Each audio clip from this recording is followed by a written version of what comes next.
state of the karma yogi, and that led him to the discussion of meditation. And so from verse 10 until the present, we've been or he has been teaching the science of meditation as a practice and as an attainment. And so now in verse 33, Arjuna again has a doubt. As you know from the second chapter forward, from time to time he questions Sri Krishna. And so here once again he has doubt about the possibility of meditation. So he says, Arjuna vacha yoyam yogastvaya proktaha samyena madhusudana etasyaham napashyami chanchalatvat sthitim sthiram. So Arjuna said, yo ayam yoga tvaya prokta, this yoga that you have been speaking about, O Krishna, samyena madhusudana, O Madhusudana. He addresses him as Madhusudana, the slayer of the demon Madhu. This yoga that you have been speaking about, O Madhusudana, as equanimity, samyena, as equanimity, etasyaham napashyami, this I don't understand. Chanchalatvat stitim stiram. I don't understand the establishment in this state of samya, of equanimity, due to the restlessness of the mind, the chanchala, the restless nature of the mind. So, O Madhusudana, O slayer of the demon Madhu. And this is significant because, again, he's talking about the conquest of the mind, as if that were the demon, that Sri Krishna has the power to slay the demon of ignorance, the demon of restlessness. So, O Madhusudana, you who have the power to slay all demons, how is it possible to slay this demon of the mind?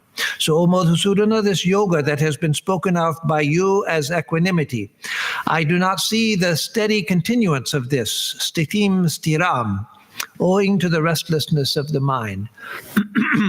So this, of course, we can all sympathize with, because when we try to meditate, then we find that it's not at all easy. Meditation is very, very difficult.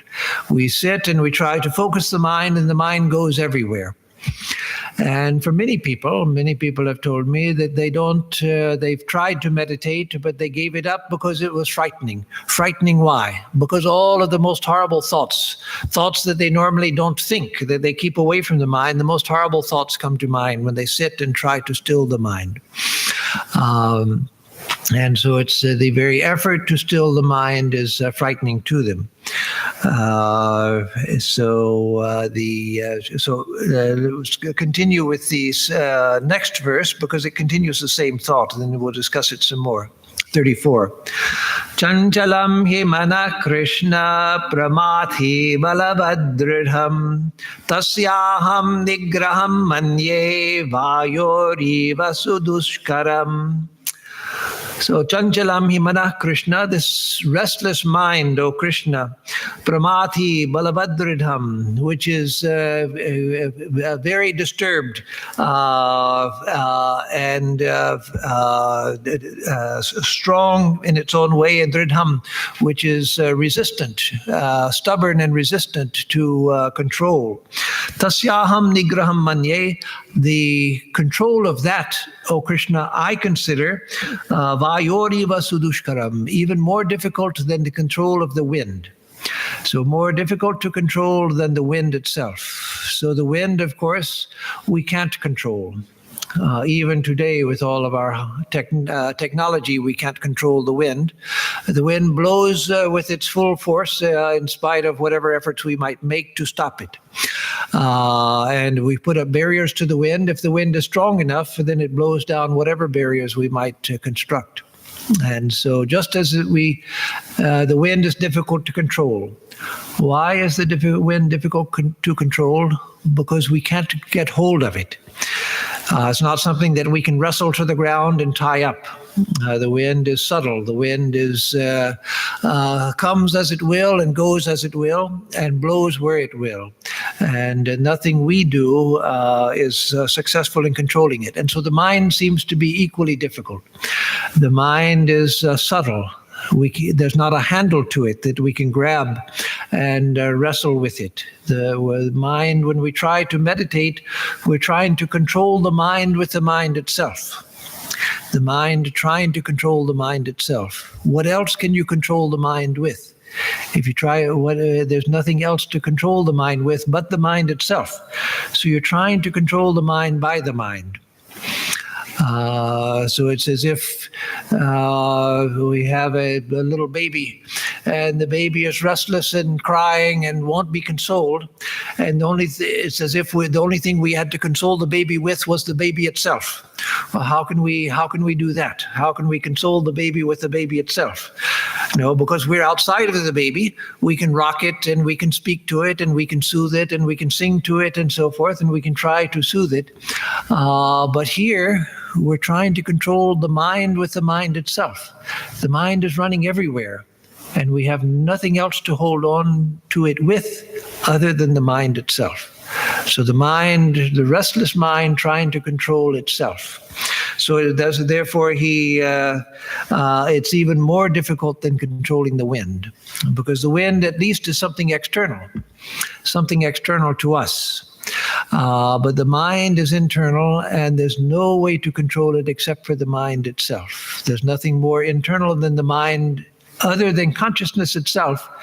And consciousness is just the witness. Consciousness doesn't control anything. Consciousness is just the silent, unseen seer that just watches everything. And so it's controlling the mind by the mind. So again, taking the two verses together, O Madhusudana, this yoga that has been spoken of by you as equanimity, I do not see the steady continuance of this, owing to the restlessness of the mind. O Krishna, it is well known that the mind is very unsteady, turbulent, resistant, and tough.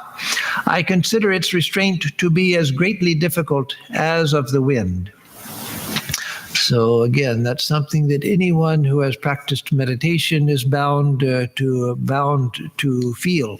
And so Sri Krishna has been speaking about the state of meditation and about the meditation as equanimity. The last few verses we dealt with in the last class were describing meditation as equanimity. And that is the state of meditation.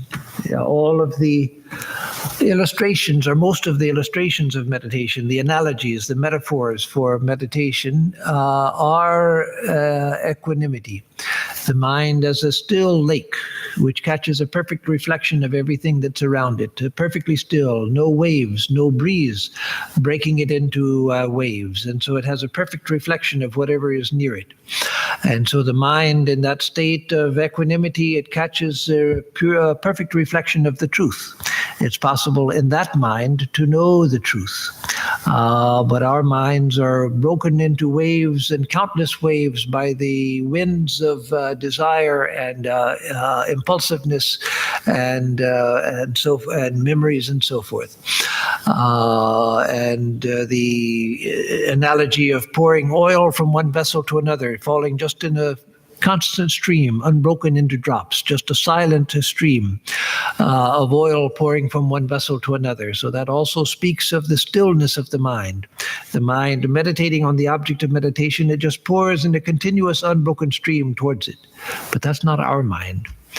Or Sri Ramakrishna speaks in our last gospel class last Thursday. Sri Ramakrishna speaks of meditation as the empty jug. When we immerse it in a pool of water, then it makes all sorts of sound as water fills it. And so that's like the mind in the attempt at meditation. But once the jug is full of water, it's immersed in the pond, then it's absolutely still. There's water inside, water outside, and no sound whatsoever. And so that is the state of meditation.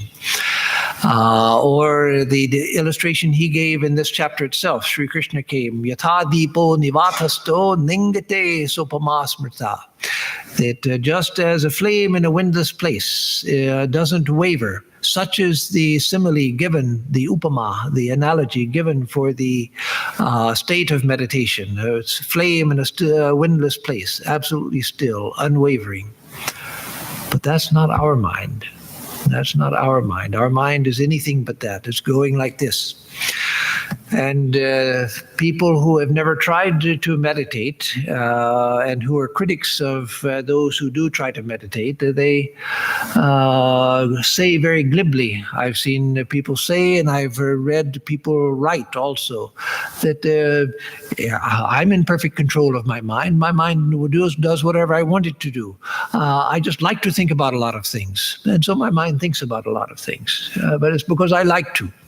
But all of this trying to meditate and all of that, that's ridiculous. No need to try to control the mind. The mind is mine, and I think what I want to think. No. Try to think of something that is different from what the mind wants to think. Make a determination that I'm just going to think of this one thing, and then you find that, no, I have no control of the mind. I think that the mind is thinking what I want it to think because I go along with it. As soon as I say no to the mind, then I find that I have no control whatsoever. The mind continues, and it doesn't hear my no at all. My no has no power over the mind, and so the mind goes forward. And so again, Sri Krishna's teaching here in verses 34 and 35 are something that all of us can sympathize with. And so then in 33 and 34. So in verse 35, Sri Krishna begins his answer to Arjuna. Shri Bhagavan Uvacha Asamshayam Mahabaho Manodur Nigraham Chalam Abhyasena tu Kaunteya Vairagyena Chagrihyate.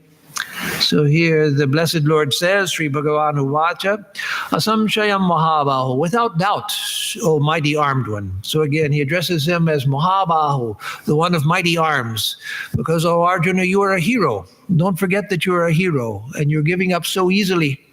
You're giving up so easily. You're saying that this is impossible. What is impossible to you? You're a great hero. So without doubt, O great hero, Manodur Nigraham Chalam. The mind is very difficult to control and restless. Chalam, it's always moving about. Abhyasena tu Kaunteya, Vairagyena Chagrihyate. But, O Kaunteya, O son of Kunti, Abhyasena cha Vairagyena cha. Through practice and through dispassion, Grihyate, the mind is brought under control. The mind is controlled through abhyasa, through practice, and vairagya, through dispassion. So this is the same thing that Patanjali says in the Yoga Sutras. The Yoga Sutras say in the, I think it's around the 11th, 10th or 11th, probably the 11th Sutra, Abhyasa Vairagya Abhyam Tad Nirodha. That in the second sutra, Patanjali says, Yoga Chitta Vritti Nirodha, that yoga is the cessation of the waves of the mind, the modifications of the mind, the chitta vrittis, the modifications of the mind or the waves of the mind. So yoga means, that is the attainment of yoga. The state of yoga means the cessation of the modifications of the mind, when the mind is perfectly still.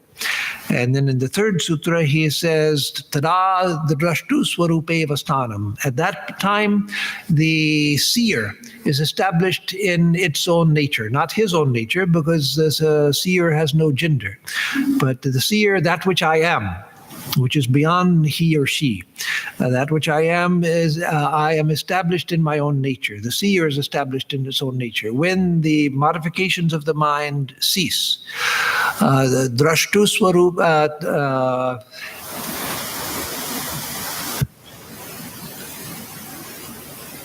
drashtu sarupyam itaratra. But at other times, the seer, that is the self, is identified with the modifications of the mind. So that's all Patanjali. Patanjali is saying that the seer, that which I am, the Atman, which I really am, my true nature, is identified with the modifications of the mind. When the mind is broken into modifications, I think that I am the modifications of the mind. I think I am this body, which is just a modification of the mind. I think I'm my thoughts, which are modifications of the mind. I think I'm identified with my perceptions, which are modifications of the mind. But when the modifications cease, tada drashtu swarupe avastanam, then the seer is established in its own nature, not identified with the mind. And that is citta vritti nirodha, the cessation of the modifications of the mind.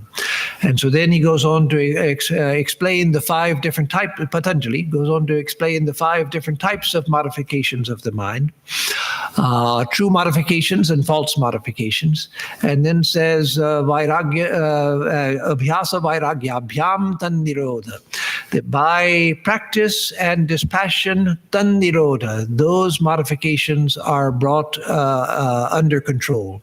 They are brought to cessation. So through practice and dispassion, all of the modifications of the mind are brought to cessation. So the secret of yoga, the open secret of yoga, is practice and dispassion.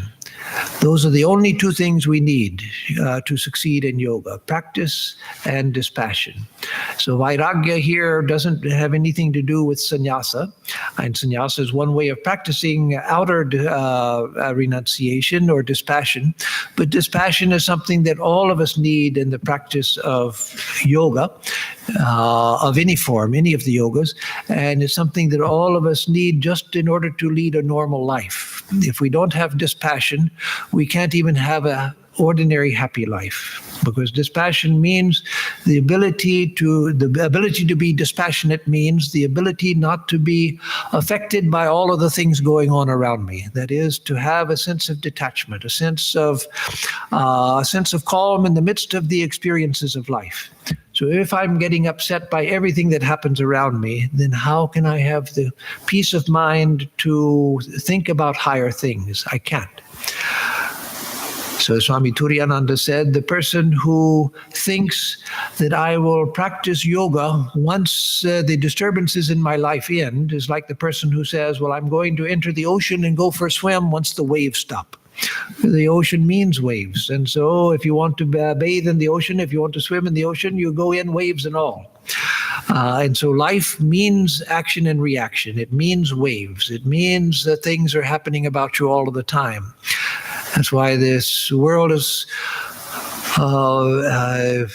compared to a dance, the dance of Shiva, Nataraja. He's dancing, and this whole world is being created and destroyed at the same time. Creation and destruction. Creation doesn't happen at the beginning of time and destruction at the end of time. Creation and destruction are happening right now all around us. Things are being created and things are being destroyed. And so that's the dance of Shiva. Or it's the mad dance of Kali, Mother Kali, whose mad dance is this world.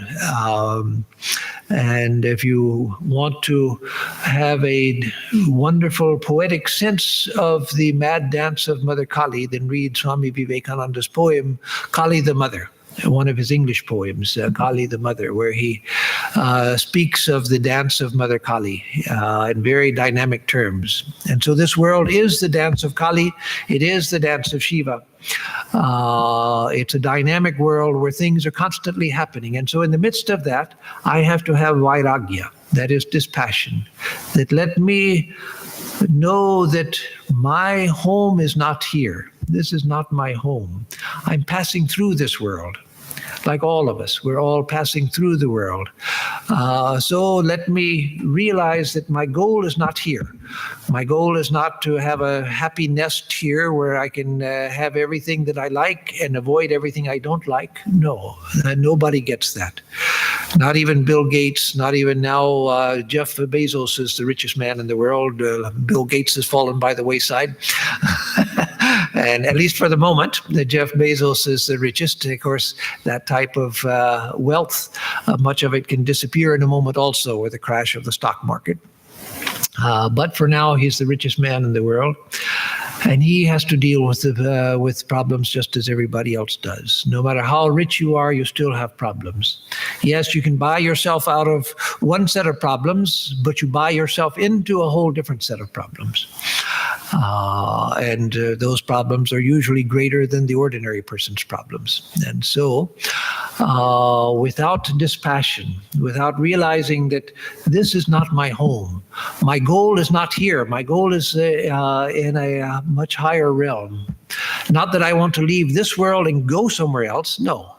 But my goal is the depths of this world. My goal is the ocean, not the waves of the ocean. All of this that we see are the waves of the ocean. So let me put it that way, because otherwise it sounds like my goal is not here, I want to go somewhere else. No, going somewhere else is not our goal. Going to some heavenly world is not our goal. Our goal is to go to the depths and not to the waves. All of these things we see are just the waves. Let me find the ocean itself. Let me find the ocean itself. And know that my goal is not to be found here, because in the midst of the waves, they're constantly coming and going. Waves are rising, waves are falling. There's nothing to hold on to here. Nothing that can be held on to here. That's the great delusion, that we think that there's something here that I can hold on to, something that's going to give me peace, something that's going to give me satisfaction. Yes, certainly. In order to lead a normal life, in order to lead a spiritual life, to practice spiritual discipline, we have to have a somewhat stable life here. If our life is in complete turmoil, we don't have a place to stay, we don't have money to buy food with, we don't know where our next meal is coming from, then we can't lead even a spiritual life, because the mind is constantly disturbed by what am I going to do next. But that's one thing, recognizing that no, I have to live in such a way that I have some stability so that I can think of higher things. That's one thing. But to think that, I have to have stability because this is what I want. Here itself is where I'm going to fulfill all of my desires. No, it never happens. It's never happened and it never will happen. So again, Sri Krishna says, Asamshayam Mahabaho Manodigdud Nigraham Chalam. So without a doubt, O mighty armed one, the mind is difficult to control and restless. Abhyasena tu kaunteya vairagyena cha grishyate. But by practice and by dispassion, it is conquered.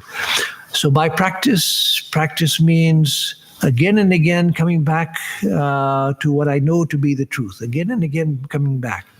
I forget it. The mind runs away. No, then I find it and I bring the mind back. No, this is my goal.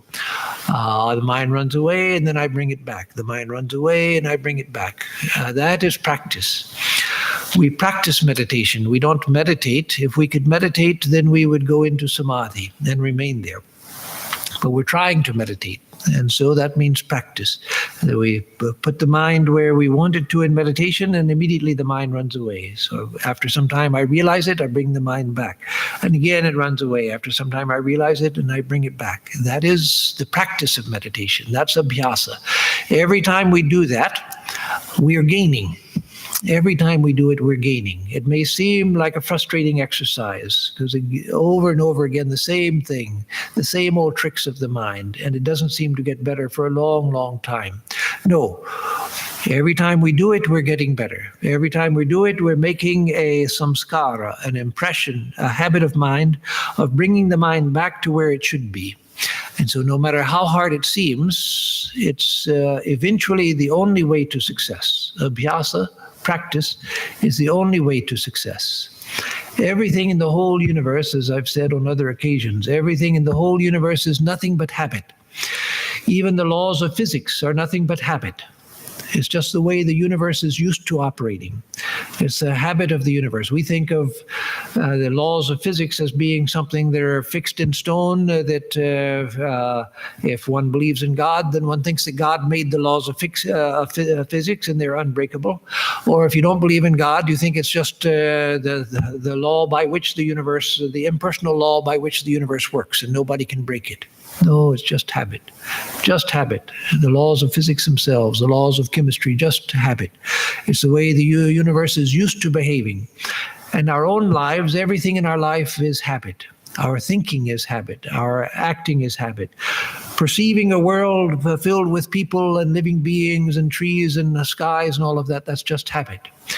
If it weren't for that habit, I would see everything as God. I would see God alone. I'd see the divine, infinite reality.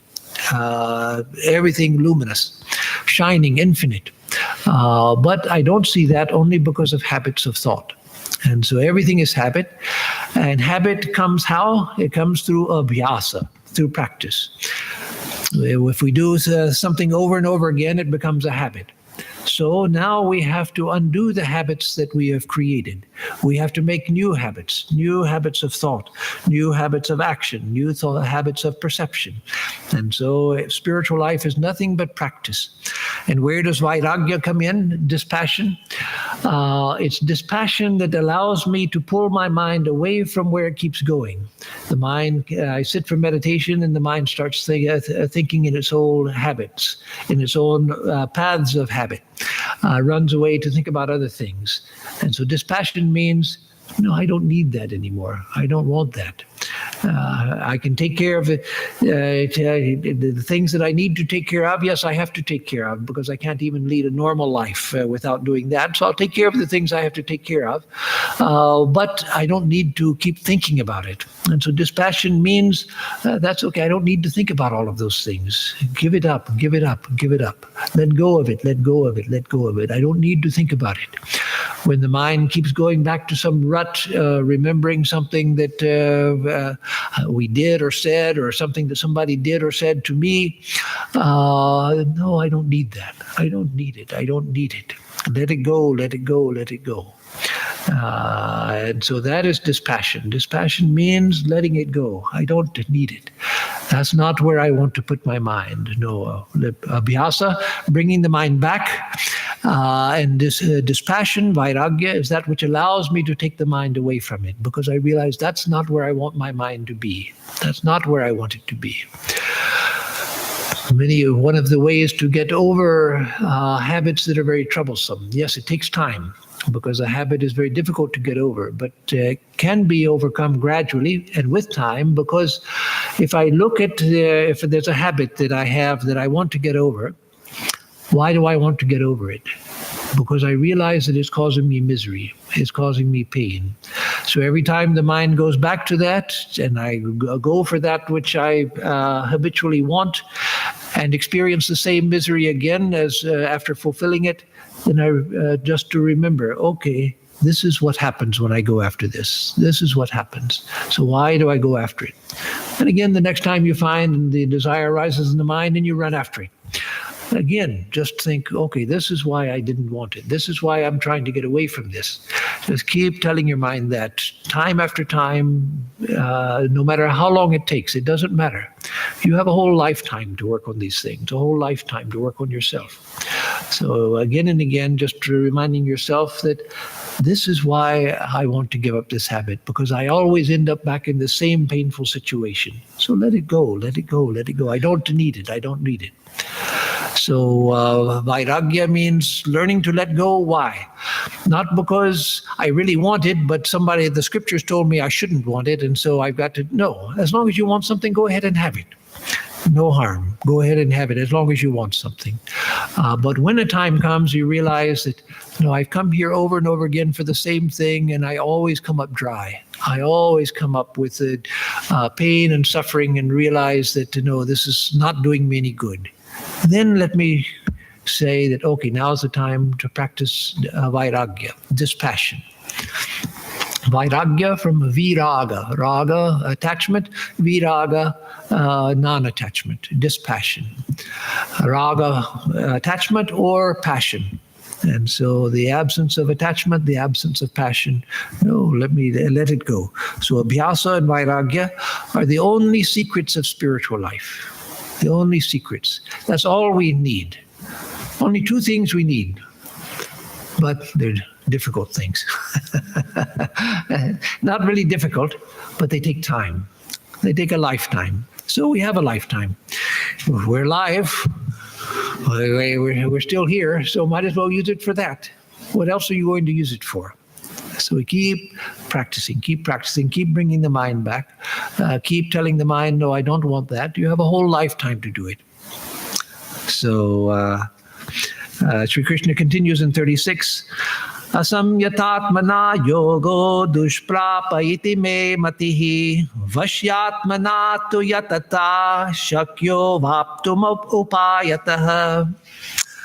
Asamyatatmana yogo dushprapa iti me matihi. Me matihi, it is my opinion that yoga is dushprapa, difficult to attain. Yoga is difficult to attain.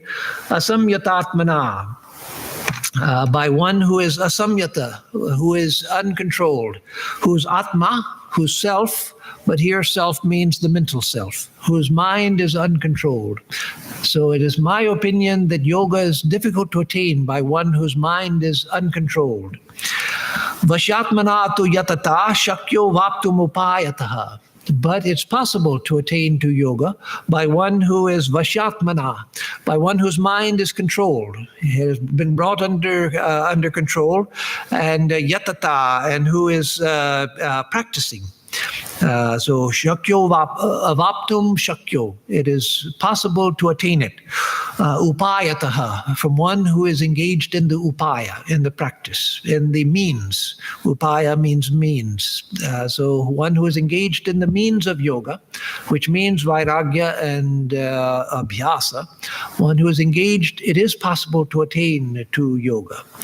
So here again, the secret of yoga is here itself. We look for some deeply esoteric secret. Oh, no, there are esoteric traditions in all religions, but there's nothing esoteric really about yoga. There are some things that are, some esoteric practices that some people teach, but the essence of yoga is an open secret. There is nothing secret about it at all. That yoga is difficult to be attained by anyone of uncontrol has my approval, or rather, it's my opinion that yoga is difficult to be attained by one of uncontrolled mind. Is a more straightforward translation. But it is possible to be attained through the above means, that is, practice and dispassion, by one who is engaged in practice and has a controlled mind. A controlled mind means what? A mind that has practiced over and over again until it has acquired a new habit of action. And it has acquired that through the support of vairagya, of dispassion. I don't want this, I don't want it. Yes, the things that I still want in life, still things that I need to do. I still get hungry. I want good food and all of that. So that's okay. Those are not big things. Go ahead and have the things that you want. But know that that's not where you're going to stay. That the goal is not to remain there. The goal is to satisfy your legitimate desires. Don't go on increasing them. Don't stimulate them. Don't try to make them bigger. Just satisfy the ordinary desires that you have in an ordinary way. But know that that's not where your happiness is going to lie. Know that the happiness is in bringing the mind under control.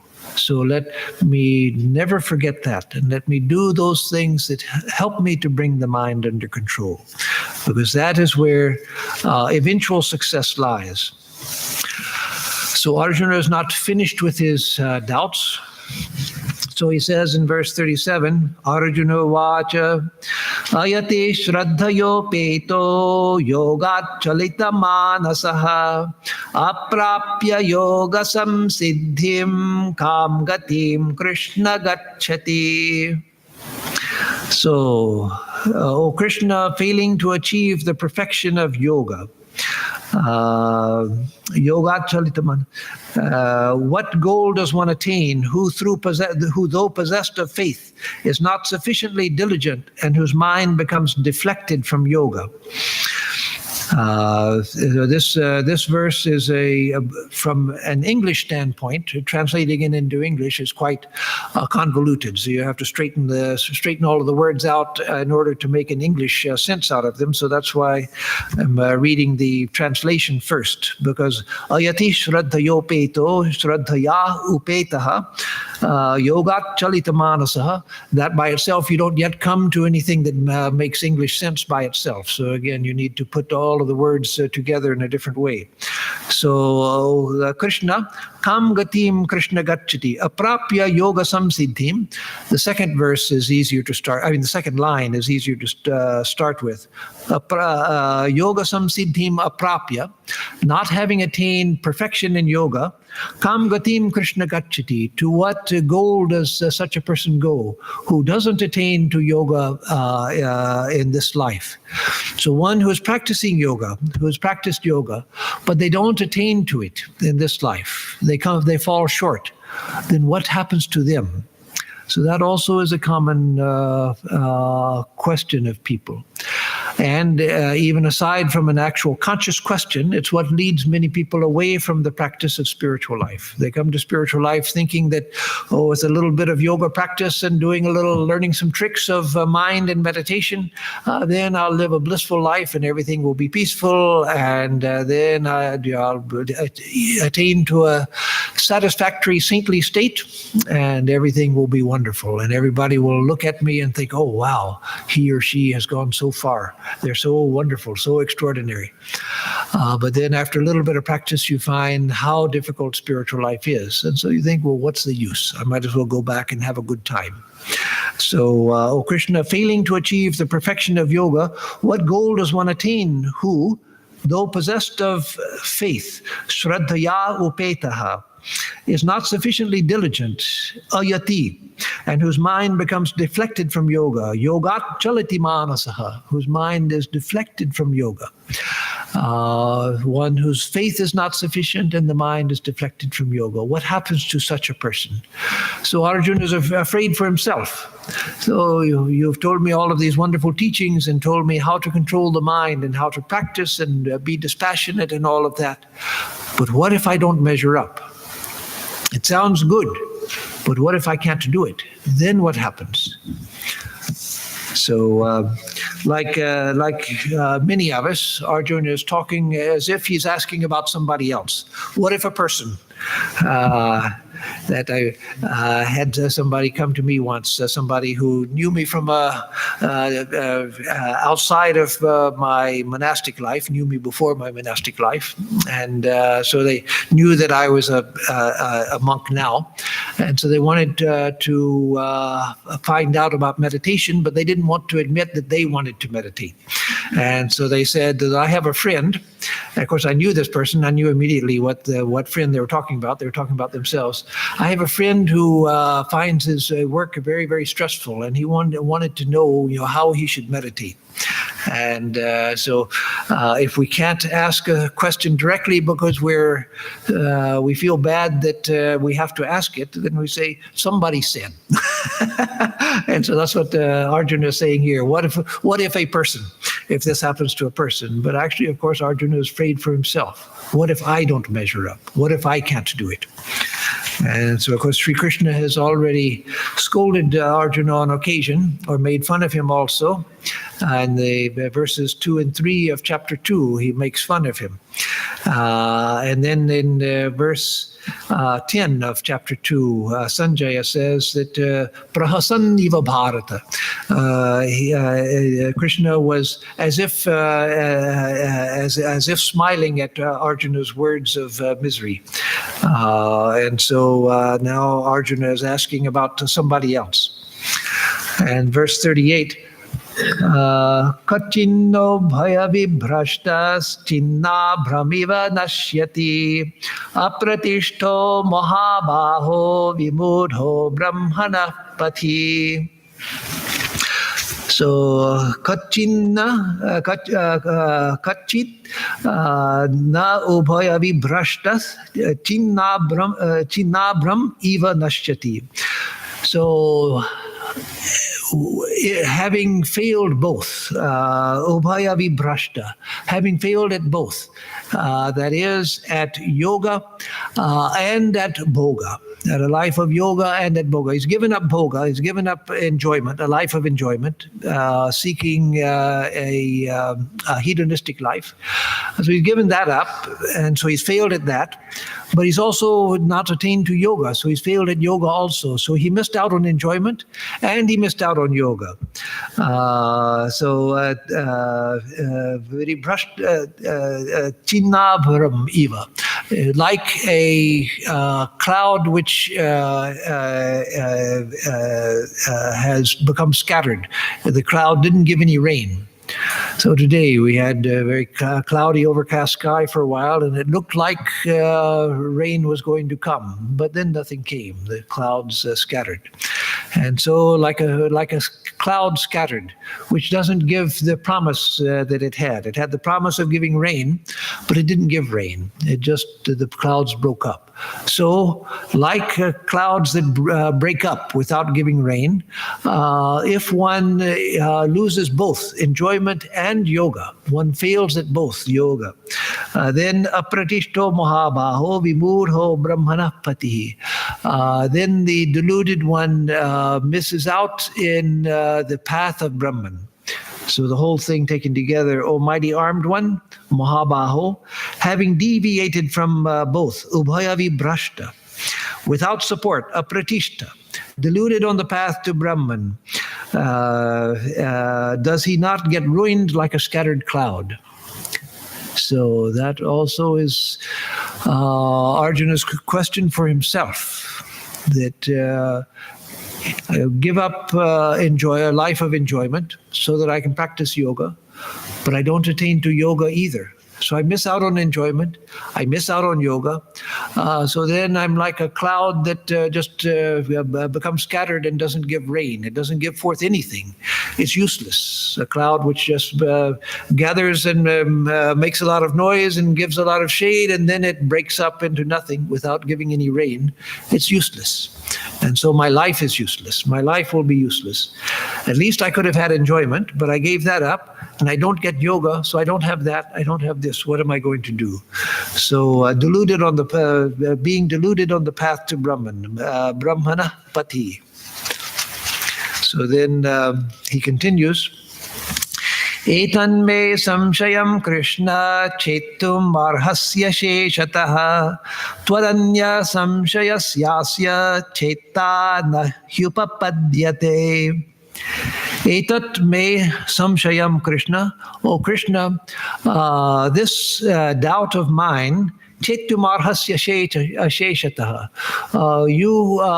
You should cut this doubt of mine asheshatah, completely, without any remainder. You need to destroy this doubt of mine, O Krishna. Tvaranya samshayasyasya cheta nahyupapadyate. Other than you, there is no one who is fit to destroy this doubt of mine. So you see, Arjuna has great faith in Krishna. Again, he started out telling Krishna was his charioteer, and saying, hey Krishna, carry my chariot out between the armies so that I can survey those who have come to fight with me. So Krishna, take me out into the middle of the battlefield. So telling his charioteer to do his duty for me, the great warrior.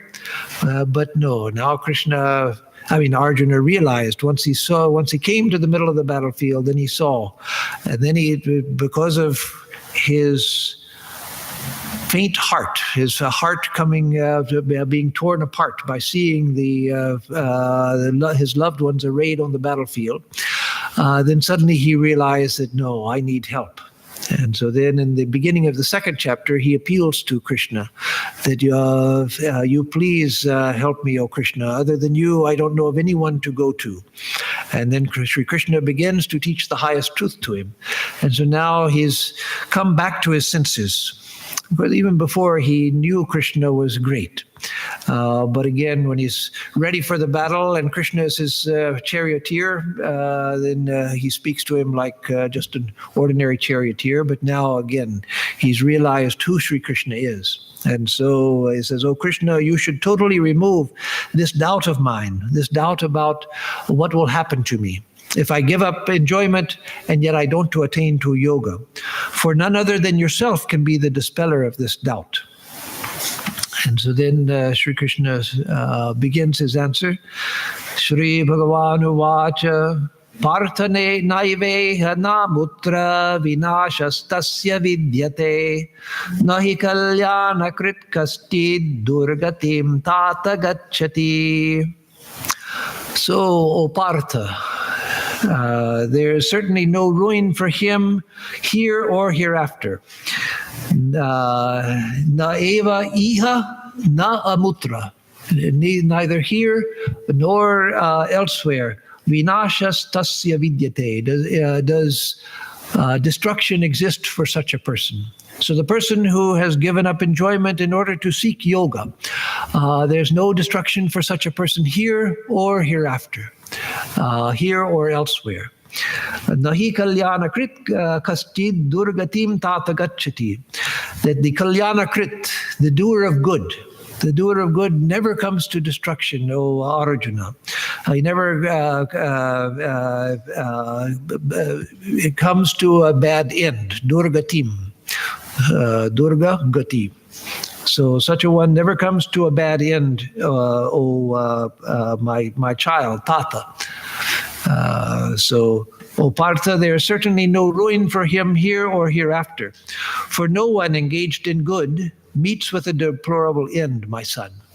So that's a very important thing for us to always remember.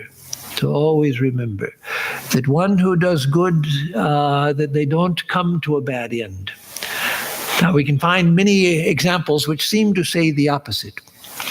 Back last year, yes, it was during it was in December, I guess, when I went to Poland and went to Krakow. And from there went to Auschwitz also. And Auschwitz was, as you know, one of the concentration camps of the Nazis during World War II. And there was, some years ago, a new saint in the church, the Catholic Church, made. Saint, what was his name? Oh, gosh, I know it well. Now suddenly I can't think of his name. I had it a moment ago in my mind. Anyway, there was a priest who was in the concentration camp at Auschwitz because the Nazis, they were against not just Jews. It was for gypsies, it was for homosexuals, it was for people who were disabled, it was for religious people like Catholic priests and so forth. And so this Catholic priest was in Auschwitz. And one day, when they were all, at the verge of starvation, they were lined up. And something had happened. I forget the details now. I used to know, but I forget the details. So the German soldiers controlling the camp were going to select certain people to kill them as a lesson for the others. And so they selected several people out from the line. And one of the people broke down and started weeping and said, "I have a wife and children. Please don't kill me. Please don't kill me." And of course, that was like giving bait to a shark. That meant that then certainly he was going to get killed. So this priest, I wish I could remember his name, he stepped forward and said, "Take me instead." And normally that would have meant that he would have been shot on the spot. For without him being ordered to, he steps forward and says, take me instead. No, you were only to act on orders, not to say or do anything without orders, not even to move. But somehow the man stepped forward with such moral authority that the guards couldn't do anything. Internally they couldn't do anything. They were stunned. And so they let the other man go. And the other man actually lived. And after the war, he survived the war and told his story later. But, Maximilian Kolbe, that's his name. He was canonized a few years ago. So he was taken and put, I saw the place where he was kept in prison until he died. He was starved to death. He and the others that were taken out of the line, they were put in this room where they were given no food, no water, nothing. And they just starved to death. But he was a great, a real saint. So you can say, well, he was a doer of good. He stepped forward to save this man, and yet he was starved to death. And it was so tragic that the people in this, they weren't given food or water. And so they started, they had just a bucket for bathroom purposes. And so they started drinking the urine just in order to survive. So just to slake their thirst. They were so desperate, dying of thirst, that they began to drink from the bucket where they were relieving themselves. It was so desperate. And so this man who was a doer of good, he was starved to death. No, but he was really a saint. And I won't go into the details, not necessary, but the signs of his sainthood were there in his death itself. And he had the day before this happened, he had told one of his other, I think it was another priest who was there in the prison camp also, he said, tomorrow you will see Christ being glorified. And so he didn't know what was going to happen, but he knew somehow that his moment was coming. And so he did come to good. He attained, Swami Vivekananda said, that if you starve yourself by giving your last morsel of food to someone who is hungry, then you are free immediately. You are free immediately. And so he was free. Because that thing which is most precious to us, life itself, which is the most precious thing, that which we hold on to with the greatest tenacity, that itself he gave away for another. And so, no, the doer of good never comes to harm. So he was free in that moment when he did it, and he remained free and died in freedom, died in a state of blessedness. So, Parta, there's certainly no ruin for him here or hereafter, for no one engaged in good meets with a deplorable end, my son. So that we have to remember, that the good is its own reward, goodness is its own reward. And that was the great teaching of one of the great teachings of the Buddha. Every great teacher has some unique contribution. Sri Krishna taught love for love's sake. The first teacher, great teacher, to teach love for love's sake.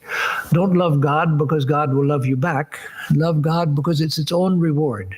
Love others because it's its own reward.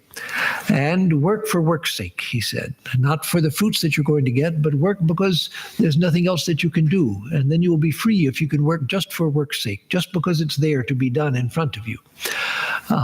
Without any other motivation, you'll be free. And Buddha said, be good because it's good to be good. Don't be good because you'll go to heaven. Don't be good because God will love you.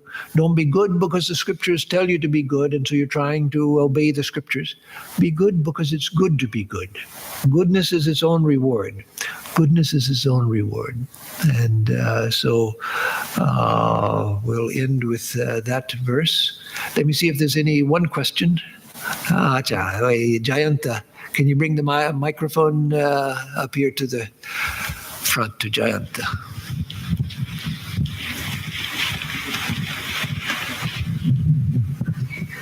Maharaj, I think Arjun was far better student. On 637, he is inquiring about not reaching the goal. Yes. But what is the goal to reach? Like, you do not know, like there is not a set goal that you will be reaching or achieving something. So, yes, there is a set goal. And that's the same goal for everyone. It takes different manifestations, but it's the same goal. The same goal for everyone. We want to be finished with our evolution. We won't be finished with life. We won't be finished with coming back here until we've attained to realization. Until that. Now, realization takes different forms for different people. For some, it may be the realization of God within myself as the infinite ocean of love, the realization of God through devotion. For another, it may be realization of the self through self-knowledge. For another, it may be the attainment of yoga, where the mind has become perfectly quiet and it reflects the truth perfectly. For another, it may be in the form of perfect and absolute non-attachment, perfect freedom. But all of them are pointing at the same thing, the attainment of the same perfection, but entered through different ways. And so we see it from different standpoints, because we see the entry point to it from the entry point in different sides, as it were. But the goal is the same. That is perfect realization of the highest truth. Whether it's through devotion and love, whether it's through knowledge, whether it's through non-attachment, which means freedom, whether it's through yoga, it's the same. So until we attain to that, there's no rest. So yes, we have proximate goals, secondary goals, things that we want to attain to. Even in speaking of spiritual terms, we have proximate goals in spiritual realm also. But those proximate goals are not final. Even when we reach those, we'll still be longing to attain to the highest. And so until we get there, we're not finished. It makes sense? Okay, yeah. Okay, so we'll stop here. And let me give a closing chant and then announcements. Om Purnamadav Purnamidam Purnat Purnamudachyate Purnasya Purnamadaya Purnamevavashishyate. Om Shanti Shanti Shanti. Harihi Om Tat Sat. That infinite reality is full, perfect, and complete. This relative universe is full, perfect, and complete. From out of that infinite being, the fullness of this universe has come, and yet that remains ever the same.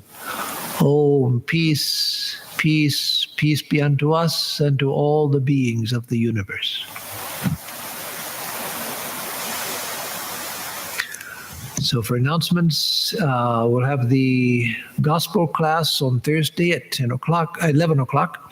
And on Sunday, we'll have question and answers. Usually that's the last